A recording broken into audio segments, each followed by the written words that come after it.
इस वक्त की सबसे बड़ी खबर बैसा प्रखंड क्षेत्र अंतर्गत मध्य विद्यालय चिल्हनी से निकलकर आ रही है।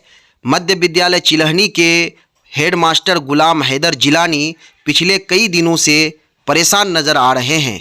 परेशानी की वजह क्या है, आइए उन्हीं के ज़ुबानी सुनते हैं कि आखिर वो पिछले कई दिनों से क्यों परेशान है और परेशानी की वजह क्या है। आइए उनसे सुनते हैं। मेरा आने का वहाँ 22 अप्रैल को मेरा योगदान है।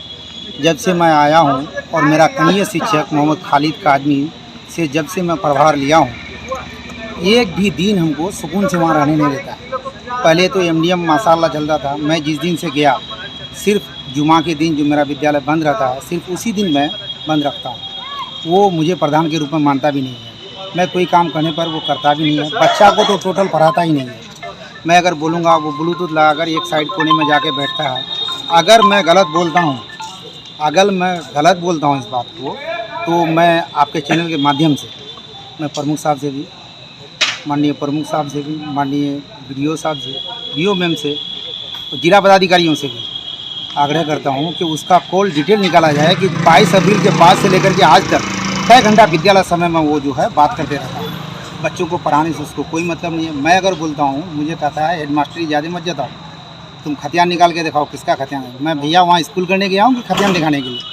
कह रहा है झंडा गाड़ के दिखाओ। किसके झंडे में कितना आदमी है? मैं कौन सा झंडा गाड़ने गया हूँ वहाँ पर? दूसरी बात, मैं 3 तारीख को माननीय प्रमुख महोदय के द्वारा मेरा विद्यालय का औचक निरीक्षण किया गया। मैं जब प्रमुख साहब गए थे विद्यालय, मैं रिजल्ट शीट बना करके विधिवत आदेश पुस्तिका में लिख करके मैं उसको चार्ज दे करके पाया थे, तब सीआरसी गया और मुझे जो स्पष्टीकरण बीडीओ साहब के द्वारा पूछा गया था, मैं इसका जवाब देने के लिए प्रखंड मुख्यालय आया। इसी बीच में माननीय प्रमुख महोदय के द्वारा जो है औचक निरीक्षण किया गया। जब मैंने प्रभार लिया और 1 और 2 वर्ग 1 और 2 का वो नामित शिक्षक है खालिद काजमी, ठीक है, उसका 4 तारीख तक उन्होंने न तो बच्चों का नाम लिखा, न ही हाजिरी बनाया। एक भी दिन नहीं। वो कहा सुना करता नहीं है। मनमानी तरीके से विद्यालय 10 बजे आता है, हमसे रजिस्टर छीन करके वो अपना अटेंडेंस करता है, क्योंकि वो उस गांव का लोकल है। मैं बाहर का गांव से हूँ, मैं कुछ बोल नहीं पाता हूँ और मजबूर होकर के मैं एक दिन का आपको शिक्षक उपस्थिति पंजी भी दिखा रहा हूँ, जिसमें मैं उसको बीओ मैम को मैंने खबर कर दिया था, जिसको मैं उसका हस्ताक्षर करने के लिए नहीं दिया हूँ और बगैर सूचना के अनुपस्थित भी लिखा गया है उसमें बीओ मैडम के आदेश अनुसार कि जब इस तरह का वो हरकत करता है तो आप लिखिए उसमें बगैर सूचना के अनुपस्थित, मैंने लिखा है।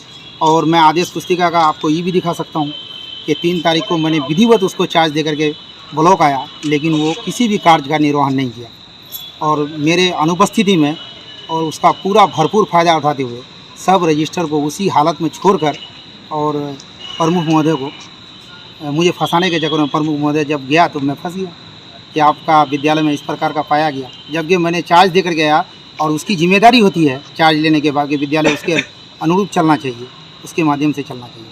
मैं विधिवत सब कुछ लिख कर गया था। और एक बात और मैं कहना चाहता हूँ, कुछ लड़कों को लेकर के वो हमेशा मास्टर सजीवुर रहमान को, जो पूर्व में हेडमास्टर था, उसको भी बहुत प्रताड़ित किया। वो बदली करके वहाँ से चला गया, फिर अब मेरे साथ कर रहा है। बावर्ची उसका लोकल है, उसको सिखा करके उल्टा सीधा पढ़ा देता है। अभी सचिव को जो है वो सिग्नेचर करने के लिए नहीं देता वाउचर में, क्योंकि उसका बचपन का दोस्त है। मैंने सचिव को कहा कि आप भैया शिक्षा समिति का बैठक में आइए और वाउचर में साइन करिए, अन्यथा मैं बीडीओ साहब को और एमडीएम प्रभारी को लिख करके दूंगा, नहीं तो एमडीएम में रोक दूंगा। जब आप लोग कोऑपरेट नहीं करिएगा, मैं विद्यालय कैसे चला सकता हूँ? वो एमडीएम भी प्रभावित कर दिया। मैं बहुत परेशान हूँ उससे।